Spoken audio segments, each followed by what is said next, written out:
My name is Emily Bennett, and today I have something deeply personal to share, something that has forever changed my life.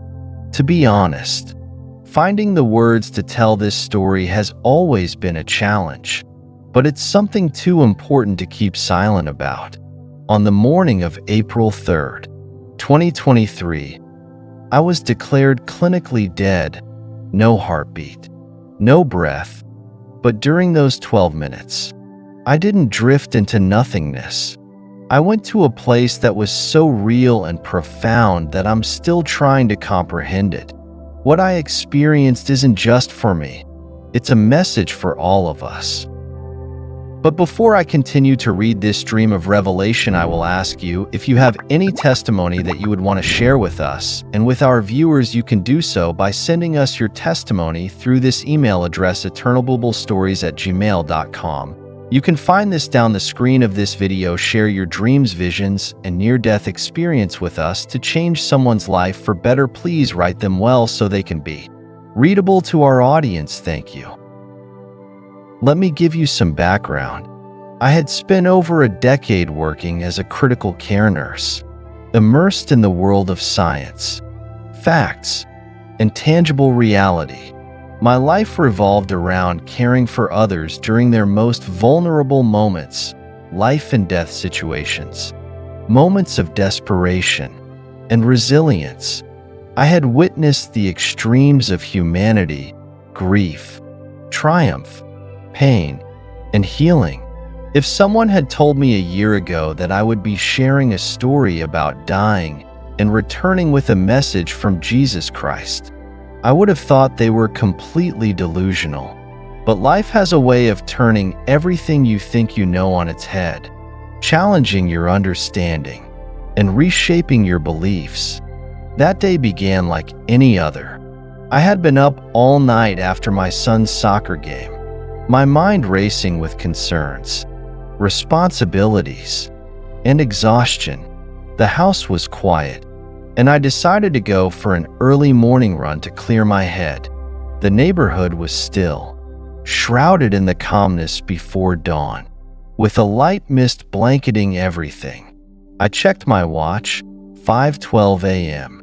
Everything seemed perfectly normal. Then, in an instant, my life was altered forever. I don't recall the collision, but later I was told that a distracted driver, engrossed in their phone, had hit me as I crossed the street. One moment, I was living, breathing, and aware, and the next, everything faded into darkness. I expected darkness, silence, and an eternal void. What I encountered was far from that. The moment I stepped into this new realm, I was enveloped by a light that wasn't like anything I had ever known. It wasn't the light of the sun or artificial light, but something pure, radiant, and alive. It wasn't confined by space or time. The light filled me with a profound sense of peace, peace like I had never known. Everything that had burdened me, fear, pain, worry, regrets, and doubts, simply dissolved. It was as if I had come home. As I stood there in awe, overwhelmed by the beauty and the wonder of it all, something extraordinary happened. A presence appeared beside me. It was my father, the man I had lost when I was just a teenager. I wasn't expecting to see him, yet there he was, his smile gentle and reassuring. The moment our eyes met, I knew beyond any doubt that this wasn't an illusion or a dream. It was real. "Welcome home," he said softly, taking my hand. In that instant, all the pain, all the sorrow, and all the regrets I had carried faded into insignificance. It was as though I had entered a place where nothing could harm me again. There was no fear, no sorrow, only unconditional love and peace. As we stood there, another figure appeared before us. His presence radiated more light than anything I had ever witnessed. His eyes, though gentle, held a depth of wisdom and compassion that seemed to see into the very core of my being. It was Jesus Christ. The moment I saw him, I knew I was in the presence of something far greater than I could comprehend. "Do not fear," he said gently, his voice resonating deeply within me. "I have come to show you truth and love." I cannot fully describe the overwhelming sense of peace that his presence brought. It was as though time ceased to exist, and yet I felt more alive than I ever had. In that moment, all my questions about life, death, and what happens beyond this world were answered. Jesus continued, his voice calm yet powerful. He showed me visions of the world, its pain, its deception, and its turmoil, but he also revealed glimpses of hope and renewal. His message wasn't one of fear, but of awakening. He revealed truths I could never have known otherwise, of a great deception that had taken hold of humanity, of his return, and of the path we were meant to walk. "I have called you," he said, "to carry this message to the world." His eyes pierced my very soul as he spoke. "There is hope, but it will require you to stand in faith and truth." In that moment, I realized my life had taken a turn I never could have foreseen. It wasn't the end. It was the beginning of something far greater. As Jesus' presence began to fade, I felt a weight lift from my shoulders and a clarity I had never known before. "I am not alone," I whispered. His voice echoed in my heart. "You are not alone. My spirit goes with you." As his light began to dim, the peace remained. I returned to consciousness, lying in a hospital bed, and though the world I had known seemed distant, his presence never left. I carried with me not only memories of that encounter, but a newfound purpose, a message from Jesus of hope, awakening, and faith. This isn't just my story. It's a story for all who seek truth, who long for answers beyond what the world offers. Jesus showed me his love, his truth, and his call. And now, I feel compelled to share that message, a message of light in the darkness, hope amidst chaos, and salvation for all who are willing to receive it. As I stood there, trying to make sense of what was unfolding around me, I saw colors so vivid, so bright, unlike anything I had ever seen before. The very air seemed alive, humming with a type of energy I had never experienced. It wasn't just visual, it was felt in every fiber of my being. Even joy and love had transformed into something more profound, becoming a melody that resonated deeply within my soul. This wasn't simply a vision. This was a glimpse into a realm far beyond the ordinary. A message, I felt, I was meant to carry.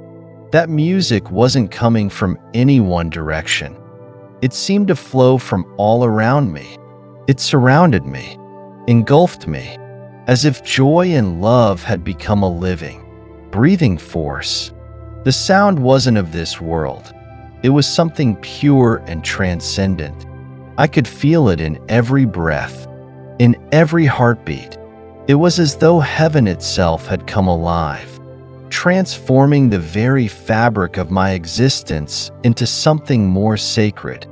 Then, I saw him, walking toward me, my father, the father I had lost so long ago, when I was just a teenager.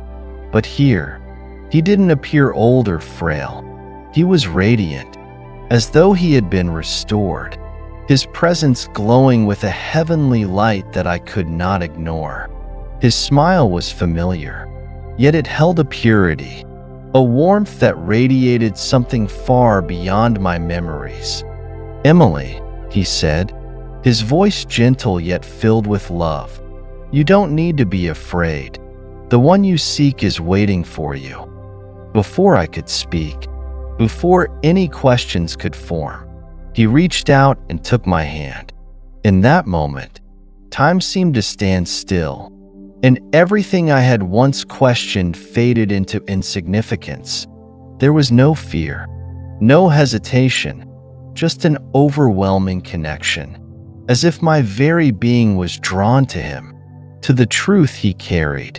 "There is something you must see," he continued.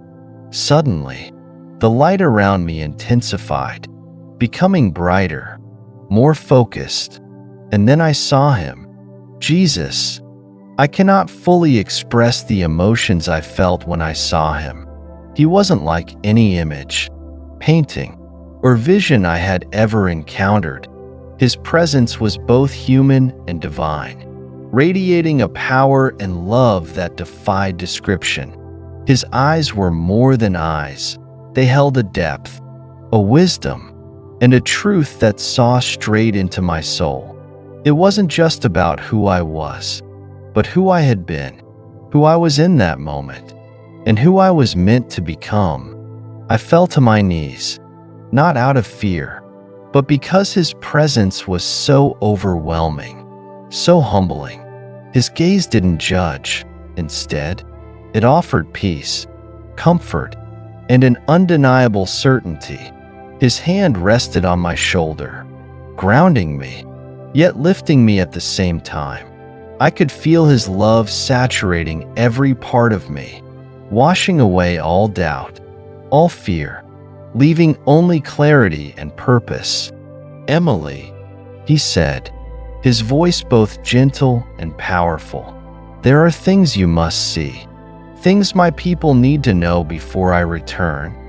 In that moment, I felt an undeniable peace, but alongside it came a weight, a burden I didn't fully understand but knew I couldn't escape.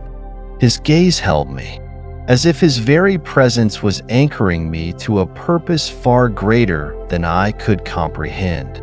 "Many have lost their way," Jesus continued, his voice echoing in my heart. "They are blind to the truth. My people need to awaken, to remember the path of righteousness, and to understand the love of the Father that calls them home." Tears streamed down my face as his words pierced my soul. This wasn't condemnation. It was a call to return to the truth, to love, and to a life of purpose beyond the bounds of this world. His message wasn't about fear. It was about awakening. A deep knowing settled in my heart that his people had strayed from what mattered most, and that his call was one of compassion, calling them back to the love of the Father. "Your journey doesn't end here, Emily," Jesus said, his gaze unwavering. "You are chosen to carry this message, to help others see the light that has been hidden from them." The weight of his words sunk deep into my spirit.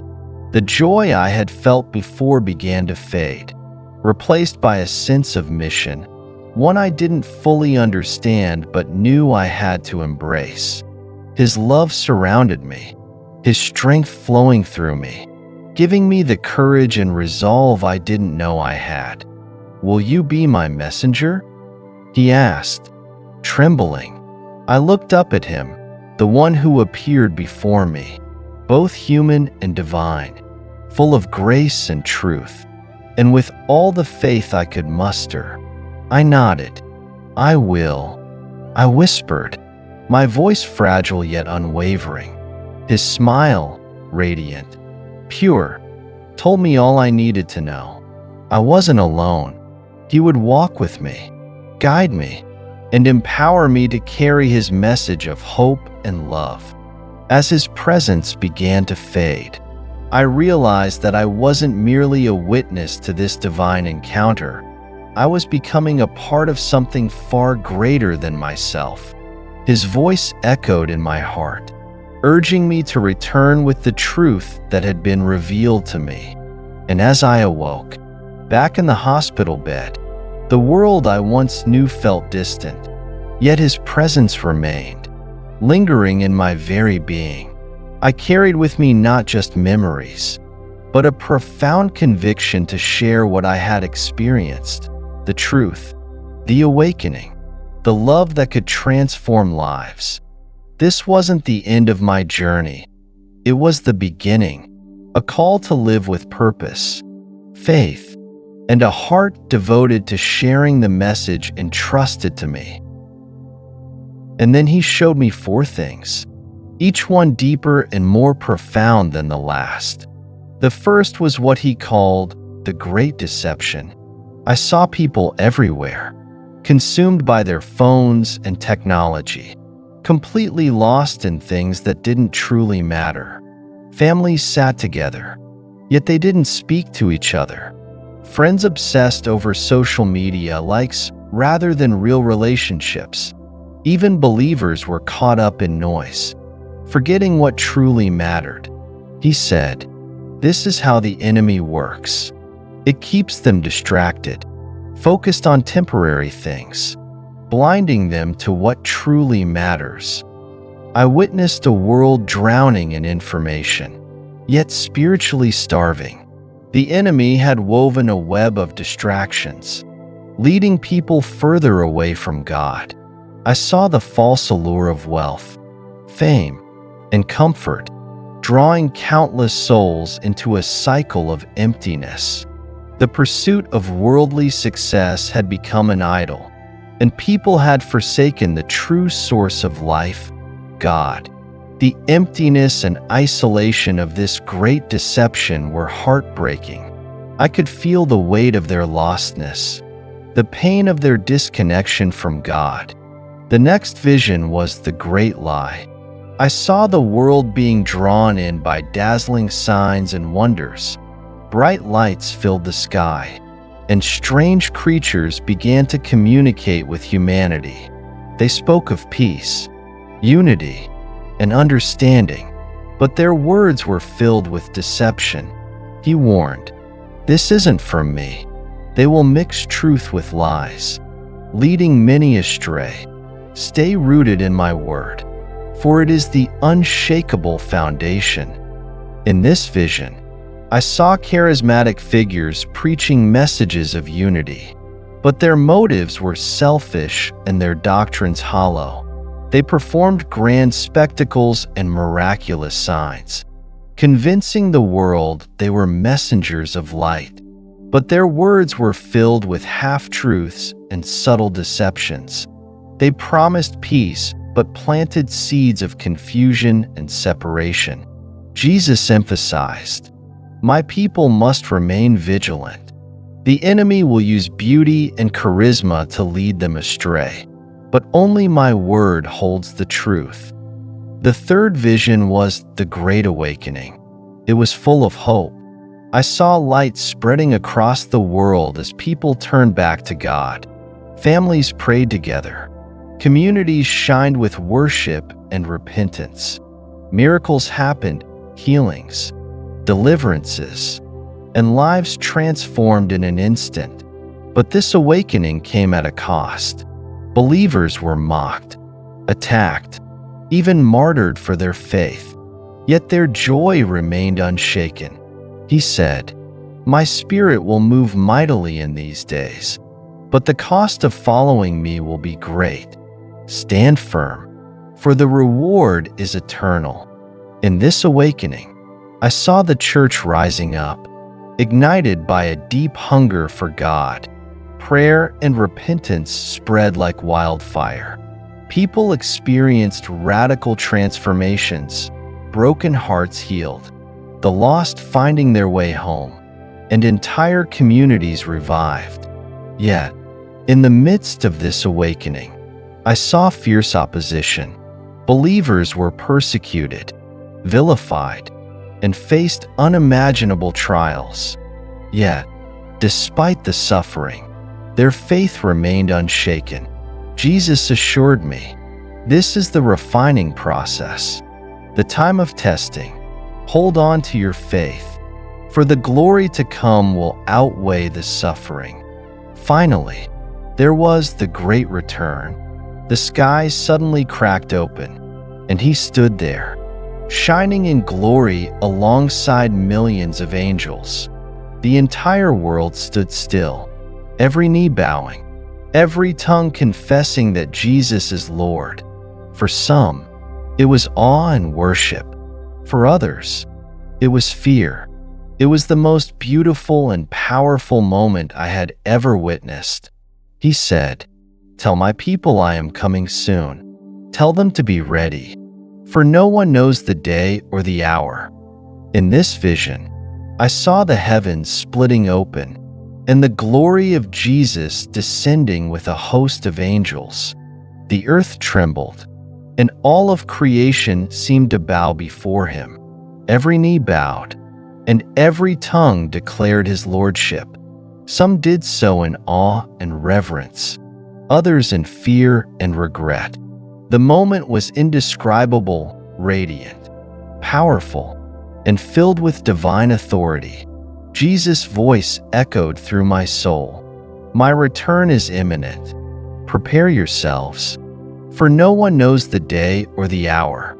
The weight of his words settled over me as I realized the urgency of the message. His return was not a distant dream, but a reality drawing closer. There was a deep calling to awaken the hearts of his people, to remind them of their purpose, and to live in readiness. I saw that this wasn't just a warning, but a call to hope, a call to live with an eternal perspective.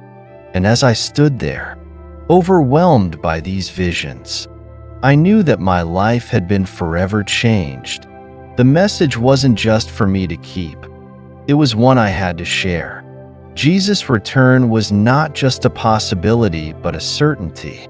I was entrusted with the mission to awaken others, to remind them that time is short, and that they must be ready for his return. The urgency of his presence weighed heavily on me, but his peace surrounded me, assuring me that his spirit would guide every step. I understood that my role was to awaken others to this reality, to help them see beyond the distractions of this world and focus on what truly matters, their relationship with God and their readiness for his return. This vision was not just about fear or warnings. It was a call to hope, to a life lived with the expectation of his coming. It wasn't just about the end, but about living with purpose and urgency, knowing that eternity is near. I knew I couldn't keep this to myself. The message had to be shared, for the time of his return is soon, and the only way to be ready is to live in constant faith, trusting in his promises, and staying rooted in his word. As I knelt there, tears flowing, I surrendered my life to this mission. I knew now what I had to do, to awaken others, to prepare hearts, and to remind the world of what Jesus showed me. His return is not a distant hope, but a reality that is drawing closer, and it is my calling to help others live in the light of his return. As the vision began to fade, I remained on my knees, completely overwhelmed by the magnitude of what I had just witnessed. His gaze never left me, as if the entire universe had paused in silent reverence while he spoke directly to me. I could feel his presence penetrating deep into my very soul, offering both comfort and conviction. His presence was so tangible that I could hardly breathe. The air around me felt thick with reverence, as though eternity had broken into the present moment, and I was held in the grip of something infinitely greater than myself. "Emily," his voice came softly, yet with an authority that couldn't be ignored. "The world is entering a time like no other. You have seen glimpses of what is to come, but remember this: I am always with you, and I am always with my people. My love is unchanging, and my promises are unbreakable. Even in the midst of trials and chaos, those who place their trust in me will find peace beyond understanding." His voice carried a weight that seemed to shift the very atmosphere around me.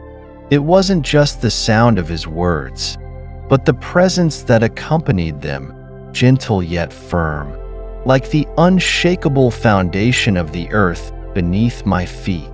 The warmth of his presence seeped into every fiber of my being, as if his very essence had the power to dispel every form of fear and darkness. I could feel a profound peace taking root within me, a peace that defied all earthly understanding. It wasn't the kind of peace I had once sought in the comforts of life, but a deeper, more profound peace that came from knowing God was with me, guiding me, even amidst the uncertainty of the future. There will be days of doubt, even for you, he said, his voice filled with compassion, as though he understood every struggle and weakness I carried. But remember, I have chosen you for this message, not because you are perfect, but because you are willing. Trust in my strength, not your own, and know that this isn't just your message. My spirit will guide you and give you the words when the time comes. His words struck me with a force I wasn't prepared for. They weren't empty assurances or hollow promises. They were truth, burning into my heart with unrelenting clarity. In that moment, I realized I wasn't chosen because of my own abilities or righteousness. No, I was chosen because of his grace. It wasn't about my worthiness, but his faithfulness. The weight of his calling was heavy, yet there was an undeniable sense of purpose that enveloped me. I wasn't alone in this journey. His spirit would carry me when I could no longer walk on my own. Before I could respond, he placed his hand over my heart. In that moment, I felt a love so intense that tears streamed down my face. The embrace of his presence was unlike anything I had ever known. His touch wasn't one of condemnation, but of comfort and assurance. It was as if his very hand was pouring peace and strength into my soul. Tell my people I see their struggles, but I am with them, he whispered. His voice was gentle yet reverberated deeply within me, stirring something profound in my heart. I could feel his love washing over me, cleansing every doubt, every fear. His hand on my chest was a constant reminder that I was never alone, that his love would guide and sustain me in every season. I see their pain, their weariness, he continued, his voice growing softer, filled with compassion. But tell them this, I am with them in every moment, even when they feel forgotten or lost. My presence is never far away. My peace will surround them, and my strength will uphold them. They are not alone. Tears continued to flow as his words sank in. I wasn't sure how to respond, but deep down, I knew he was calling me to something greater, to be a vessel for his truth. The vision had faded, but his presence lingered, filling my heart with an unshakable sense of purpose. I wasn't just receiving a message, I was entrusted with one. And so, as the veil between worlds seemed to thin, I felt a renewed commitment rising within me. His call wasn't one of fear, but of hope. His mission wasn't one of burden, but of joy. I knew that my life had shifted forever, not because of what I had done, but because of what he had done through me. His love would never leave. His presence would never forsake. In the days ahead, no matter the challenges, I would carry his message, a message of hope, of love, and of unwavering faith. His return wasn't just a possibility, it was a certainty, and I would do all I could to awaken others, to remind them that time is short and that they must be ready for his coming. The vision had faded, but his truth burned bright within me. His presence wasn't something I could forget, and his calling wasn't something I could ignore. The task before me was clear: to walk in faith and share the message he had entrusted to me. In those quiet moments following the vision, I couldn't shake the sense that my life had taken on a new direction, a calling far greater than I had ever imagined. Every step forward felt lighter, as if the weight of my past burdens had been lifted. The presence of Christ had become more real than the world around me. It wasn't something I could explain to others, but it was something I could no longer deny. Each day, as I reflected on what I had witnessed, his words echoed in my mind, urging me to live with greater intention. The world around me seemed to grow darker, but within me, a light continued to shine brighter. I felt a deep responsibility to share his message, not out of obligation, but out of a profound desire to see others come to the same peace I had experienced. Every encounter, every challenge, became an opportunity to testify of his goodness and grace. I began to see people not as they were, but as who they could be in Christ. It became my mission to remind them that hope was not lost, and that peace was available, even in the midst of chaos. The doubts still crept in from time to time, but his spirit within me became a constant reminder of his promises. I began to trust more fully in his plan, even when I couldn't see the way forward. His presence became my anchor, holding me steady when the world felt unsteady. In the quiet moments of prayer, I continued to feel his peace wash over me. His love didn't waver, and neither did his call. I knew my journey wasn't over, but instead, it had just begun. The vision may have faded, but the truth remained. His presence, his love, his call, these were now my reality.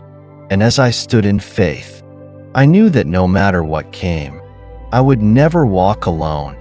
His spirit would always be with me, guiding me, strengthening me, and leading me toward the fullness of his purpose. Each day became a reminder that my purpose extended far beyond my own understanding. The world continued to move, yet I carried his presence with me, an unseen but undeniable force. The struggles I faced became moments of refinement, teaching me to rely more fully on his strength. His message grew deeper within me, compelling me to seek him in every circumstance. I began to pray differently, to listen more intently, and to trust more fully in his timing. The more I surrendered, the more I realized that his peace wasn't something I could earn, but something freely given. As I embraced this newfound journey, I found joy in the process, joy that I had never known before. His call was not one of fear, but of hope and renewal.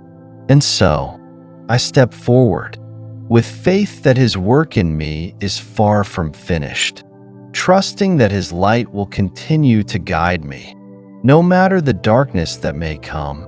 If this message resonates with you, don't forget to like this video and subscribe to our channel. Your support allows us to continue sharing these powerful stories and creating a space for open, heartfelt conversations. Click the notification bell so you're always updated when we post new content. Together, let's explore the unseen, celebrate the miraculous, and inspire one another to live with love, faith, and wonder